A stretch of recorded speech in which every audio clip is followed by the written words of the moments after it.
Hello everyone, मैं अपूर्वा स्वागत करती हूँ आपका yet another exciting episode of PBD beyond books season 4 किताबों के परे बातों से भरे। आज का एपिसोड हमारा उन सभी सपने और जज्बों के नाम है जो ना सिर्फ हमें आगे बढ़ने की हिम्मत देता है बल्कि कुछ अलग कर दिखाने का जुनून भी जगाता है। हम बात कर रहे हैं उन सभी महिलाओं की जिन्होंने अपने सपनों को पूरा कर दुनिया को दिखाया है कि महिलाएं किसी भी क्षेत्र में कम नहीं। उनमें से ही एक महिला जिन्हें रॉकेट वुमेन ऑफ इंडिया भी कहा जाता है, ऋतु करधल, जिनकी कहानी ना ही सिर्फ इंस्पिरेशनल है बल्कि लाखों महिलाओं के लिए मिसाल भी है, जिनका मानना है कि एक सही मेंटर ना ही अपनी स्टूडेंट्स के अंदर क्यूरियोसिटी जगाता है बल्कि उन्हें सही दिशा भी दिखाता है। आज का एपिसोड उन सभी महिलाओं और उनके सपनों के नाम है और इसी के साथ हमारे साथ जुड़ रही हैं PBD NIIT department of physics की assistant professor miss Rajni Dwivedi ma'am. नमस्ते। Thank you ma'am for coming in our podcast. तो मैम, मेरा सबसे पहला क्वेश्चन आपसे ये है कि how are you feeling today? I am feeling very fine, very good. बहुत अच्छा लग रहा है, आप लोगों ने इस चीज़ के लिए बुलाया है तो हम अपना एक्सपीरियंस शेयर करने का मौका मिल रहा है हमको, तो ये अच्छा लग रहा है। मैम, हम सब अपने चाइल्डहुड में कोई ना कोई करियर चूज़ करते हैं। आपको अपॉर्चुनिटी मिली फिजिक्स चूज़ करने की, despite having like lots of opportunities. Like आपने जब फिजिक्स लिया तो maths was also an option. तो व्हाट मोटिवेटेड यू कि आपने फिजिक्स पर्टिकुलरली ऐसा सब्जेक्ट चूज़ किया? मुझे एक्चुअली फ़िज़िक्स ही अच्छा लगता था और मुझे साइंटिस्ट बनने का था, but due to some circumstances मेरा PhD हो नहीं पाया। तो उस वजह से मैंने फिर अपनी उसको एक्सेल करने के लिए मैंने ये फील्ड चुना, क्योंकि मुझे पढ़ाई में बहुत ज़्यादा इंटरेस्ट था और मुझे लगा कि मैं आगे आने वाली जनरेशन के लिए अगर कुछ कर पाऊँ तो वो मेरे लिए बहुत अच्छी बात होगी। मैम, जब हम चाइल्डहुड मेमोरीज़ के बारे में बात करते हैं तो हमारी काफ़ी मेमोरीज़ आती है अपने पेरेंट्स के साथ, सिबलिंग्स के साथ और मे बी स्कूल की। तो मैं जानना चाहूँगी आपकी ऐसी कौन सी चाइल्डहुड मेमोरीज़ हैं जिसको आप यहाँ पे रिकॉल कर सकती हैं और हमारे साथ शेयर कर सकती हैं? मेरी चाइल्डहुड मेमोरी में यह है कि मेरी सिस्टर मुझ पे बहुत बिलीव करती थी और उसने मुझसे कहा कि आपके अंदर टैलेंट है और आप कर पाओगे, आप कोशिश करो। तो उस समय हमारे यूपी बोर्ड में गर्ल्स की 15 पोजीशन आती थी, तो वो बार बार कहती थी कि आपके अंदर टैलेंट है, आप ला सकते हो। तो जब मेरी 15 पोजीशन ही आई तो उस समय एजुकेशन मिनिस्टर थी स्वरूप कुमारी बख्शी जी। तो जब मैंने अपना 12th किया था 1988, तो उस वक्त पेपर में रिजल्ट आता था और एक दिन पहले जो मेरिट होल्डर्स थे उनका फोटो लेने के लिए रिपोर्टर घर पे आता था। तो एक्चुअली फ़ोन आता था। फ़ोन क्या आता था, फ़ोन भी उस समय इतना नहीं था। फ़ोन भी हमारे घर में लैंडलाइन होता था, हमारे मोहल्ले में एक लैंडलाइन होता था। तो हमारी मैम थी जो हमारे घर के पास रहती थी, उनके पास रिपोर्टर आया कॉलेज से एड्रेस लेके कि आपके कॉलेज की स्टूडेंट की पोजीशन आई है। तो वो मेरे घर आए, रिपोर्टर मेरे घर आया और उन्होंने कहा कि वापस से कि आपकी बेटी की पोजीशन आई है। तो वो मोमेंट मैं अपनी लाइफ में चेरिश करती हूँ और मैं उस चीज़ को कभी भूल नहीं सकती। तो मेरे पेरेंट्स को भी मतलब मैंने लगा कि मेरी वजह से कुछ प्राउड हुआ उनको मेरे ऊपर। और मेरे पापा आज भी कहते हैं कि हमारे घर का ये ब्राइटेस्ट बच्चा है, तो उनको मेरे ऊपर इस चीज़ के लिए बहुत कहना चाहिए, बहुत गर्व से बताते हैं कि मेरी बेटी ने मतलब इतना अच्छा किया था कि लोग पॉइंट आउट करते थे जब मैं पापा के साथ जाती थी कि यही है जिसकी पोजीशन आई थी। तो वो चीज़ मैं आज तक रिकॉल करती हूँ। इवन MSc में भी मेरा पोजीशन था, मैं गोल्ड मेडलिस्ट हूँ लखनऊ यूनिवर्सिटी की, तो वो भी। बट जो 12th की मेमोरी थी वो इतना ज़्यादा इम्पैक्ट था उसका कि वो आज तक मेरे जहन में एकदम अभी तक ताज़ा है, ये कह सकते हैं। तो मैम, आपको जब पता होगा कि आपने यूपी बोर्ड में टॉप किया है तो आपके अंदर तो बहुत एक्साइटमेंट आई होगी। हाँ, मतलब मैंने अच्छा पेपर किया था, नो डाउट। मुझे कॉन्फिडेंस था क्योंकि जो मेरे फादर एक्चुअली मैथमेटिक्स ही पढ़ाते थे, तो वो इतना कॉन्फिडेंस था कि अगर मैं कहती थी कि मेरा 88 या 90 मार्क्स का पेपर हुआ है तो उनको ये था कि कह रही है तो इसका 90 मार्क्स आएगा। अपने आप को जज कर पाते थे क्योंकि पापा को इतना विश्वास था कि इसने किया है तो इसका होगा। तो एक्साइटमेंट तो था रिजल्ट को लेके, लेकिन हाँ, ये डिपेंड करता है ना कि आपका जो इवैल्यूएटर है वो किस तरह की मार्किंग कर रहा है कि अगर आपने 98 मार्क्स का किया है तो 98 मिलेंगे या 95 मिलेंगे। तो वो कह सकते हैं कि मेरा जो भी प्रेजेंटेशन रहा होगा या इवैल्यूएटर को मेरा काम पसंद आया, तो उस वजह से मेरा रिजल्ट इतना अच्छा हुआ कि मेरी पोजीशन आई। तो मैं रिजल्ट अच्छा एक्सपेक्ट कर रही थी, बट हाँ, पोजीशन आ गई तो ये मुझे अपनी दीदी की बात याद आ गई कि उन्होंने कहा था तो वो कहीं ना कहीं कहते हैं ना कि एक बार आपके जबान पे सरस्वती आती है, तो वो चीज़ मुझे उस समय लगा कि शायद कहीं ना कहीं उनके जबान पे सरस्वती थी, तो वो चरितार्थ हो गई कहावत, ये कह सकते हैं। मैम, आपने बताया कि आप अपनी बहन से काफ़ी क्लोज थी और अभी भी हैं, तो मैं जानना चाहूँगी ऐसी कौन सी कोर मेमोरीज है आपकी आप अपनी बहन के साथ जो आप अभी भी याद करती हो? मेरी सिस्टर मुझे हमेशा इंस्पायर करती है, इवन आज भी। मेरा ये एम था कि मैं IIT से PhD करूं, तो मैंने अप्लाई भी किया और मेरे कैंडिडेचर में 2 बार ऑफर लेटर भी है। बट कुछ ऐसी लाइफ में सिचुएशंस आती हैं जब आप, ये कहते हैं ना, आप डेस्टिनी से लड़ाई नहीं कर सकते, तो समय से पहले और भाग्य से ज़्यादा किसी को नहीं मिलता। तो वो कहावत है कि कुछ ऐसी परिस्थितियाँ आई जब मुझे अपने मतलब कह सकते हैं कि अपने कर्तव्य को निभाने के लिए, कि मेरा बेटा था उस वक्त, और जब मैंने IIT में अप्लाई किया तो फिर मुझे उसकी अचीवमेंट के लिए मुझे सोचना पड़ा कि नहीं, मेरे से ज़्यादा मुझे उसको देखना है। और कुछ ऐसी चीज़ें थी कि जो मैं मतलब उसको मैं क्या डिस्कस करूं, क्योंकि मैं नहीं चाहती, हमेशा मैं अच्छी चीज़ को याद करना चाहती हूँ। कोई भी आपकी लाइफ में अगर ऐसी इवेंट है तो उसको आप नहीं याद करना चाहते हो। तो आज भी मेरा ये है कि अगर मेरे को करनी है PhD तो मुझे IIT से ही करनी है, अदरवाइज मैं I am not non PhD till today. और मैं अभी भी मेरा है कि मैं करूँगी, तो दीदी मेरी अभी भी कहती है कि आप PhD करो, अप्लाई करो। और इवन एट दिस स्टेज मतलब मैं सोचती हूँ कि मैं करूँ तो मैं IIT से ही करूँ और मैं अप्लाई करूँ, ऐसा मेरा सोचना है। मैम, जब हम बात करते हैं स्कूल और कॉलेज लाइफ की तो काफ़ी ड्रास्टिक चेंज आता है। हाँ। और आपने जब लाइक स्कूल लाइफ से आप कॉलेज लाइफ गई, आपने BSc की, तो आपने कौन सी चेंजेस देखे अपने लाइफ में? बहुत से चेंजेस थे, क्योंकि मैं शुरू से मतलब कहने चाहिए जैसे आजकल के स्टूडेंट्स को भी होता है कि हम लोग शुरू से जो हमारा स्कूल था वो कोएड नहीं था, तो 12th के बाद हम लोग कोएड में गए, तो कहीं ना कहीं वो चीज़ें होती हैं मैनेज करने को। उसमें बहुत सी चीज़ें होती हैं कि आपको बहुत जगह पे आप हो सकता है अपनी बात रखने में थोड़ी सी झिझक होती थी, तो धीरे धीरे धीरे चीज़ें वो सब करके आप सेट होते गए। और सबसे बड़ी चीज़ है कि अगर आपका अपने सब्जेक्ट पे कमांड है तो वो आपकी ग्रिप सबके ऊपर इम्पैक्ट पड़ता है, फिर उससे चीज़ें आपके फेवर में होती चली जाती हैं, ये हम कहेंगे। तो आपका ये था कि पढ़ने में अच्छे थे, तो उस वजह से क्लास में भाई पहले साल आदमी एडमिशन लेता है तो वो सब बच्चे नए होते हैं, तो वहाँ पर थोड़ा सा अपनी जगह बनाना, अपने को प्रूव करना, तो उसके लिए धीरे धीरे जब चीज़ें आपके फेवर में होती जाती हैं तो लोगों के अंदर खुद आपकी इमेज बन जाती है। तो मेरा यही कहना है कि भाई शिक्षा को बहुत ज़्यादा प्रमोट करना है। तो आजकल जो हमारा स्लोगन चल रहा है बेटी बचाओ बेटी पढ़ाओ, तो मुझे लगता है कि उसकी ज़रूरत ही क्यों पड़ी, क्योंकि आजकल भी हमारे गांव में आप देख लीजिए, बहुत से गांव में ऐसा है कि बेटियों की शिक्षा के लिए उतनी जागरूकता नहीं। बेटी का जन्म होता है तो पेरेंट्स के दिमाग में बस एक ही बात आती है कि इसकी शादी के लिए दहेज की व्यवस्था करनी है, और बेटे का जन्म होता है तो उसके लिए सोचते हैं कि इसको हम डॉक्टर बनाएंगे, इसको इंजीनियर बनाएंगे। तो ये डिफरेंस आज तक है। तो कहीं ना कहीं हमें लोगों को जागरूक करने की ज़रूरत है कि बेटी को भी आप बेटे के बराबर ही समझो, और हर क्षेत्र में बेटियां आजकल बहुत अच्छा कर रही हैं। कहीं पर भी बेटी है इसलिए उसको उस सुविधा से वंचित ना रखा जाए। तो जो वुमेन एम्पावरमेंट की बात हम लोग कर रहे हैं इस एपिसोड, जिसके लिए आप लोग ये प्रोग्राम बना रहे हो, तो मेरा उसके लिए यही कहना है कि हम सबको बेटियों की शिक्षा के लिए हमको एक सोच अपनी बदलनी पड़ेगी, और उसके लिए हर इंडिविजुअल को जागरूक करना पड़ेगा। मैम, जैसे अभी आपने बात की कि इवन टुडे ऐसे रूरल एरियाज हैं इंडिया में जहाँ पे अभी भी बेटियों को बोझ समझा जाता है, तो आपने ऐसे कभी सिचुएशंस देखा है अपने आसपास जहाँ पे ऐसा सच में हुआ है? नहीं, देखिए, जब बेटियां अगर पढ़ी लिखी नहीं है तो क्या होता है, शादी के पहले उनकी पेरेंट्स पे डिपेंडेंसी होती है, शादी के बाद उनकी हस्बैंड पे डिपेंडेंसी होती है, और ओल्ड एज में कह सकते हैं अपने बच्चों पे डिपेंडेंसी होती है। क्यों? क्योंकि उनकी अपना कोई, उनके पास अगर एजुकेशन हो, वो खुद सेल्फ डिपेंडेंट हो, तो उनका एक सेल्फ कॉन्फिडेंस बहुत बड़ा होता है, और वो उनकी सेल्फ रिस्पेक्ट भी बहुत होती है। तो आप अपनी इमेज आप खुद बना सकते हैं। तो उसके लिए क्या है कि अगर आपके पास शिक्षा है, शिक्षा एक ऐसा हथियार है जो आपकी विपरीत परिस्थिति में वो आपसे कोई छीन नहीं सकता है, ऐसा श्लोक भी है। तो अगर शिक्षित हम अपनी बेटी को कर देंगे तो हमें उसे और कुछ दहेज देने की ज़रूरत नहीं है। शिक्षा है तो वह अपने चुनौतियों का भी सामना कर लेगी।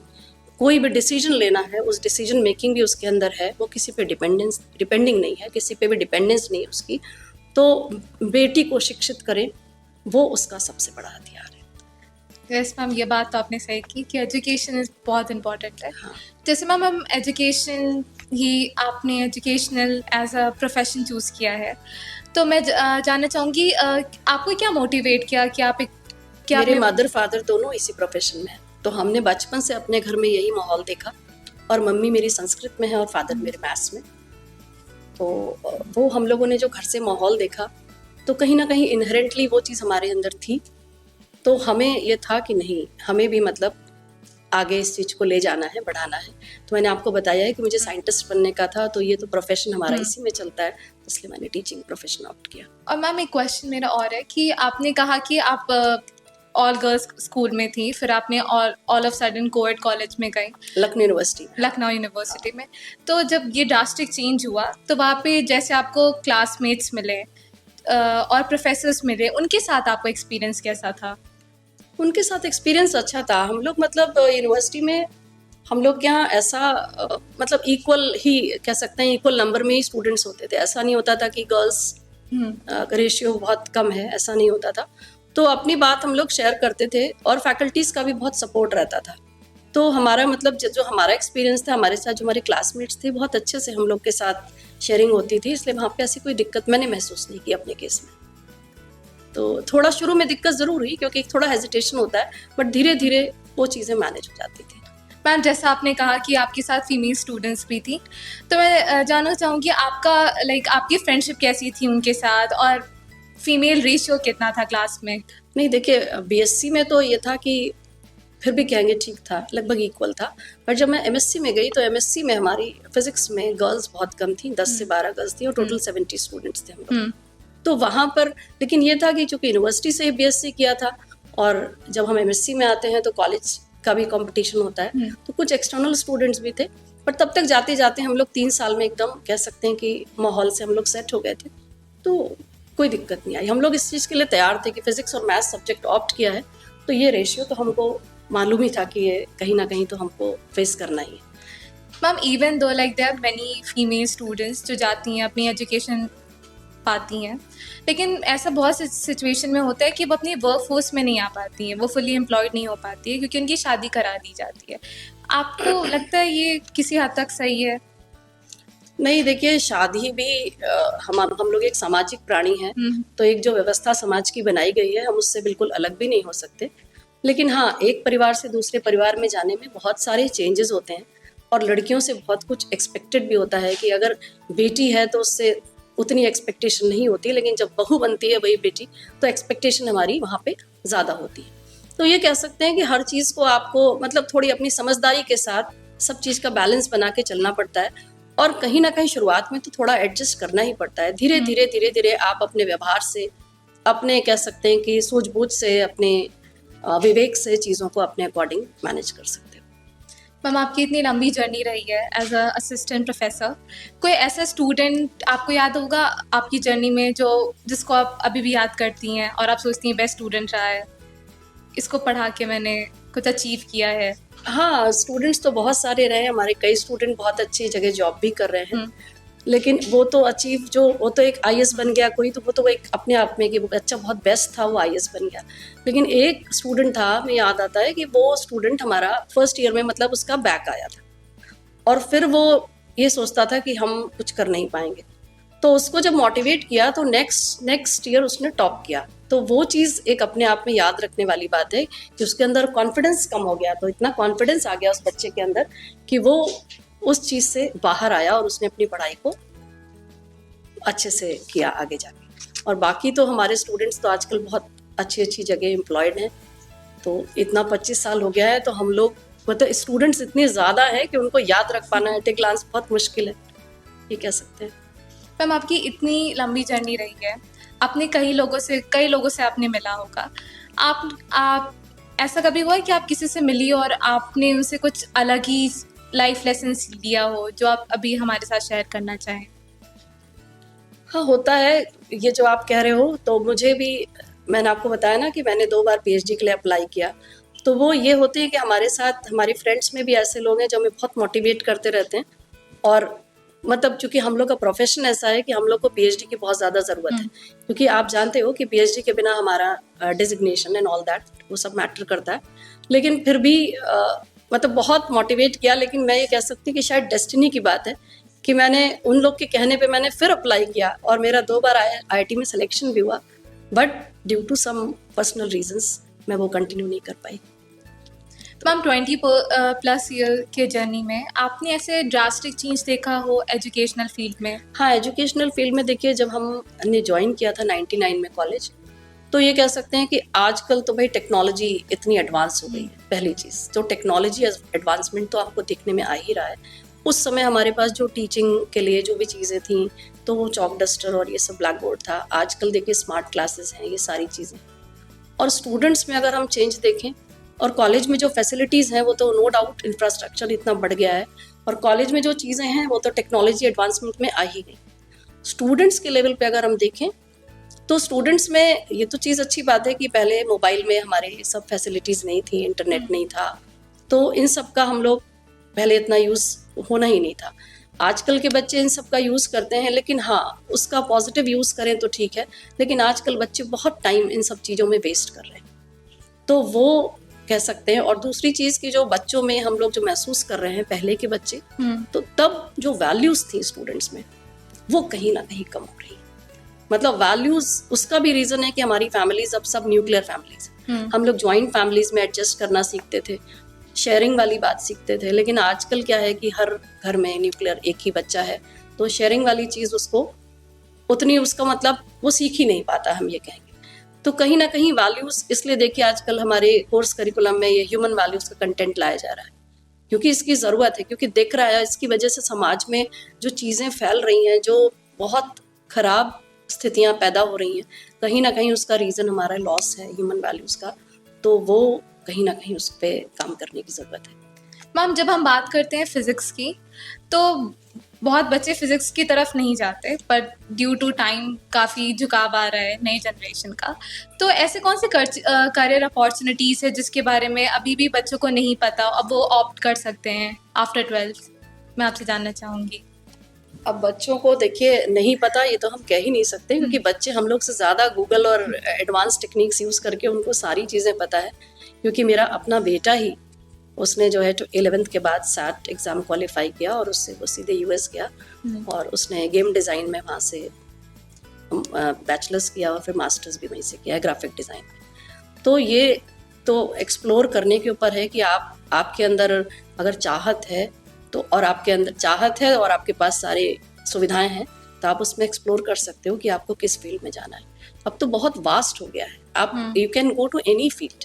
इतनी ज़्यादा सब चीज़ें, मतलब ब्रांच निकलती आ रही हैं कि आप फिजिक्स का यूज़, तो फिजिक्स तो हमारा बेसिक सब्जेक्ट है ना, चाहे वो इलेक्ट्रॉनिक्स में यूज़ हो, चाहे वो मैकेनिकल में हो, चाहे वो इलेक्ट्रिकल इंजीनियरिंग में हो, इन सब का बेस तो फिजिक्स ही। तो फिजिक्स अगर आपने लिया है, हम लोग अप्लाइड साइंसेज में, तो हम अब यहाँ पर तो टेक्निकल है, तो यहाँ पर तो कोर ब्रांचेस का ज़माना है कि CSIT है, EC है। तो फिजिक्स में स्पेशली किसी को जाना है, तो अभी तो वो अब फिर तो अप्लाइड साइंस वाले कॉलेज में जाए, है ना। यहाँ पे तो टेक्निकल है, टेक्निकल कॉलेज है, तो उस तरह से चीज़ें। तो किसी को अगर पर्टिकुलर फिजिक्स में जाना है, तो उसको हम लोग कहते हैं कि आप भाई अप्लाइड साइंसेज में इस कॉलेज में जाइए और यहाँ पर इस चीज़ को एक्सप्लोर करें। मैम जब हम वुमेनहुड की बारे में बात करते हैं, तो हमारे दिमाग में नया टर्म, नया वर्ड आता है, मदरहुड। तो मैं जानना चाहूँगी, जब आप माँ बनी थी, तो आपके उन एक्सपीरियंसेस ने कैसे हेल्प की थी आपको in a profession to grow and expand yourself? हाँ, मेरा एक्सपीरियंस बहुत अच्छा है, मतलब वो तो लाइफ का फेज़ है, वो तो हर ही वुमेन उसको एंजॉय करती है। बट मेरी जॉब में इस वजह से दिक्कत नहीं आई, क्योंकि मेरे जो इन लॉज थे, हम लोग जॉइंट फैमिली में ही रहते थे, और मुझे उनका बहुत सपोर्ट था। तो मैं अपने प्रोफेशन के साथ, मुझे नहीं लगता कि मैंने कहीं अन्याय किया है, क्योंकि जब मैं कॉलेज में होती थी, मतलब मैं 100% कॉलेज में हूँ, क्योंकि मैं अपने बच्चे की तरफ से पूरी निश्चिंत थी कि अगर मेरा बच्चा मेरे पेरेंट्स के पास है, तो वो पूरी तरह से सेफ है, मुझसे ज़्यादा वो उसका ध्यान रखेंगे। और जब मैं घर में होती थी, तो पूरी तरह से अपने बच्चे के पास होती थी। तो मुझे लगता है कि मैंने कोशिश की है कि मैंने दोनों तरफ अपना 100% देने की कोशिश की है, और मुझे ऐसा सच कोई दिक्कत नहीं आई। ये है कि भाई हर इंडिविजुअल के केस में हो सकता है किसी के घर में इतना सपोर्ट ना हो, तो उन फीमेल्स को अपने बच्चों को क्रच में रखना पड़ता है, तो वहाँ पे थोड़ी सी सिचुएशन मुश्किल होती है, चैलेंजिंग होती है। बट वही कहेंगे कि भाई कुछ पाने के लिए कुछ खोना पड़ता है। तो मैं ये नहीं कहूँगी कि कहीं भी आप किसी के साथ मतलब जस्टिस ना कीजिए, कोशिश कीजिए कि दोनों तरफ बैलेंस बना के आप काम करें। इवन टुडे मैम, जो विमेन फुली एम्प्लॉयड हैं और वो काम कर रही हैं, कहा जाता है कि मैरिज के बाद उन्हें अपने इन लॉज की और हस्बैंड की परमिशन लेना ज़रूरी है कि वो जॉब कर सकती हैं कि नहीं। इसमें आपका क्या पॉइंट ऑफ व्यू है? वही पॉइंट ऑफ व्यू है कि अगर लोगों की सोच बदल जाए, लोग वही बेटी है तब तक तो घर की बेटी है, और जब बहू आती है तो फिर चेंज क्यों हो जाता है, बहू के साथ दूसरी तरह के नियम लागू होते हैं, ये चीज़ गलत है।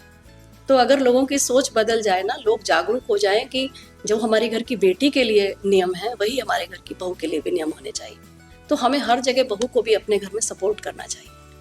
ये ना सोचें कि ये फीमेल है इसलिए हम उसको, मतलब कुछ जगह पे रिस्ट्रिक्शंस लगते हैं, तो वो यही चीज़ है कि अगर बेटी हमारी शिक्षित होगी और सारे समाज में अगर हर इंडिविजुअल की सोच बदल जाएगी कि हमें बेटी को आगे बढ़ाना है, इसलिए नहीं कि वो बेटी है इसलिए हम उसको किसी चीज़ से वंचित रखें, तो मेरे ख्याल से अगर हम अपने सोच में जागरूकता आ जाएगी तो ये प्रॉब्लम अपने आप रिजॉल्व हो जाएगी। और बाकी बेटी शिक्षित है, बेटी विवेकशील है, तो वो चैलेंजेस को एक्सेप्ट करेगी और अपने व्यवहार से, अपने सोच से सबको कन्विंस करने की कोशिश करेगी। मैम, जैसे आपने बताया कि आपका हमेशा से इंटरेस्ट फिजिक्स में था और आपका कीन इंटरेस्ट था, आप हमेशा से फिजिक्स को लेकर आगे पढ़ना चाहती थी।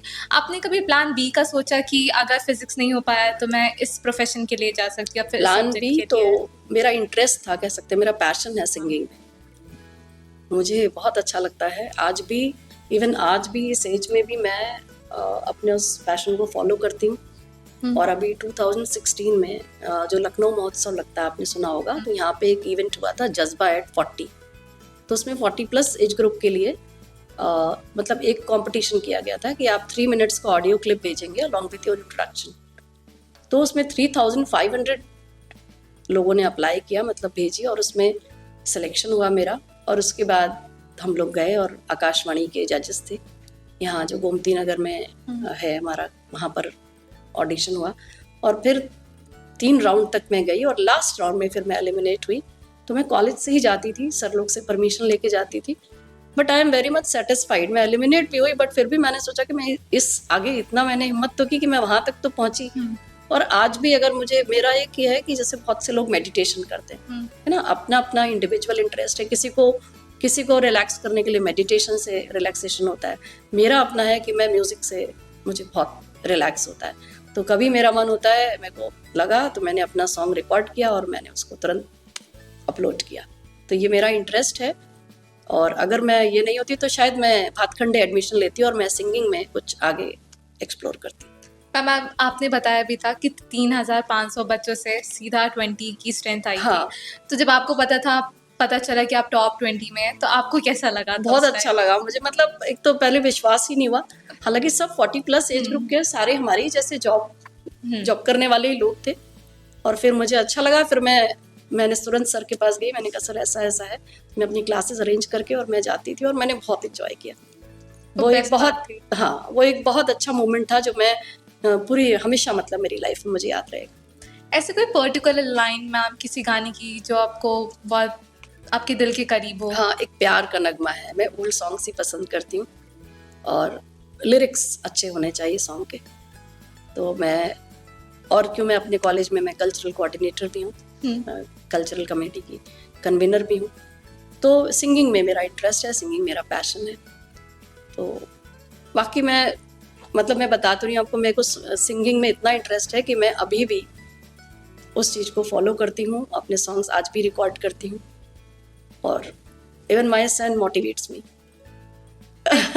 जब भी मैं कोई सॉन्ग अपलोड करती हूँ तो तुरंत उधर से आता है कि हाँ, very nice. I think ma'am जब बच्चे मोटिवेट करते हैं तो उसका स्ट्रेंथ अलग ही आता है, क्योंकि आपने उन्हें पैदा किया रहता है, you have given birth to a kid और सीइंग देम ग्रोइंग अप, और फिर वो आपके बिगेस्ट मोटिवेटर बन जाते हैं एकदम, तो उसमें डिफरेंट आता है। तो मैं आपसे एक क्वेश्चन पूछूंगी कि आपका रिलेशनशिप आपके बेटे से कैसा है?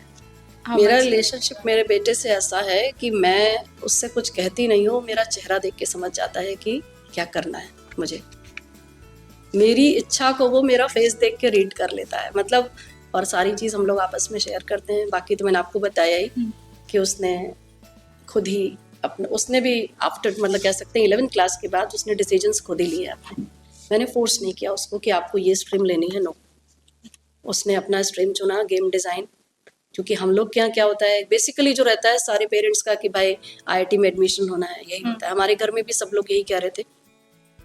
तो वो सुनता सबकी थी, बट सुनता सबकी बात सुन लेता था, बट फिर भी वो डिसीजन खुद ही का था उसका। तो मैंने कहा नहीं ठीक है, आपको जो करना है आप करो, मैं आपके साथ हूँ, मैं आपको सपोर्ट करूँगा। तो जो उसका डिसीजन था मैंने उसको सपोर्ट किया। और फिर उसने, देखिए अगर कहते हैं ना अपने इंटरेस्ट में अगर व्यक्ति को, अगर उसका पैशन है और उसी फील्ड में उसको जॉब मिल जाए तो वो उसको बहुत इंजॉय करता है। तो बस ये लग रहा था कि इतना ऐसा है, मतलब इतना एक्सपेंडिचर है बाहर जाके पढ़ने में, अगर स्कॉलरशिप आपको नहीं मिली तो वहाँ पे ये लगने लगता है कि अगर ये नहीं तो व्हाट इज़ प्लान बी। तो वो मुझे थोड़ा सा डर लगता था कि क्योंकि वो एकदम था कि मुझे जाना ही है। तो ये कहते हैं ना कि जब आपकी एकदम लगन सच्ची हो तो ईश्वर भी कहीं ना कहीं आपका सपोर्ट करते हैं। तो ईश्वर ने साथ दिया और वो अपने पैशन को फॉलो कर पाया। Ma'am, growing up being a women, हमें बचपन से बताया जाता है कि हमारे अंदर फ्लॉज हैं, बहुत सारे फ्लॉज हैं, और हमें बताया जाता है कि ये सर्टेन किचन एक्टिविटीज़ है तो वो तुम्हें करनी है, लॉन्ड्री है तो वो तुम्हें करनी है। तो मेरा क्वेश्चन ये है कि ग्रोइंग अप आपको ऐसे क्वेश्चंस का सामना करना पड़ा था? नहीं, हमें करना ही नहीं पड़ा, क्योंकि हमारी मदर भी जॉब करती थी बचपन से। तो उन्होंने हमें ऐसे पाला ही है। कभी ऐसा नहीं हुआ कि हमारे घर में हमने पढ़ाई करी हो और हमारी मदर ने काम किया हो। हम लोग भी काम करते थे, काम डिस्ट्रीब्यूटेड होता था कि अपना काम करना है फिर पढ़ाई करनी है। तो ये हमारे पे प्रेशर नहीं था कि आपको ये काम करना है, आपको ये काम करना है। ये सारी हमारी रिस्पॉन्सिबिलिटी थी कि अगर मम्मा कॉलेज से आएंगी तो हमें चाय बना के रखना है, हमें कपड़ों को प्रॉपर तय करके रखना है। तो ये एक मम्मी ने हमको शुरू से ऐसा सिखाया, प्रेशर नहीं दिया, बट एक हमारे घर का कल्चर था। तो हम लोग में वो इनहेरेंट क्वालिटी अपने आप आ गई। हमने उसको एज ए प्रेशर लिया ही नहीं कि हमें ये कहा गया हो कि आपको ये करना है, ये करना है। अपने आप होता चला गया, हमें पता ही नहीं चला।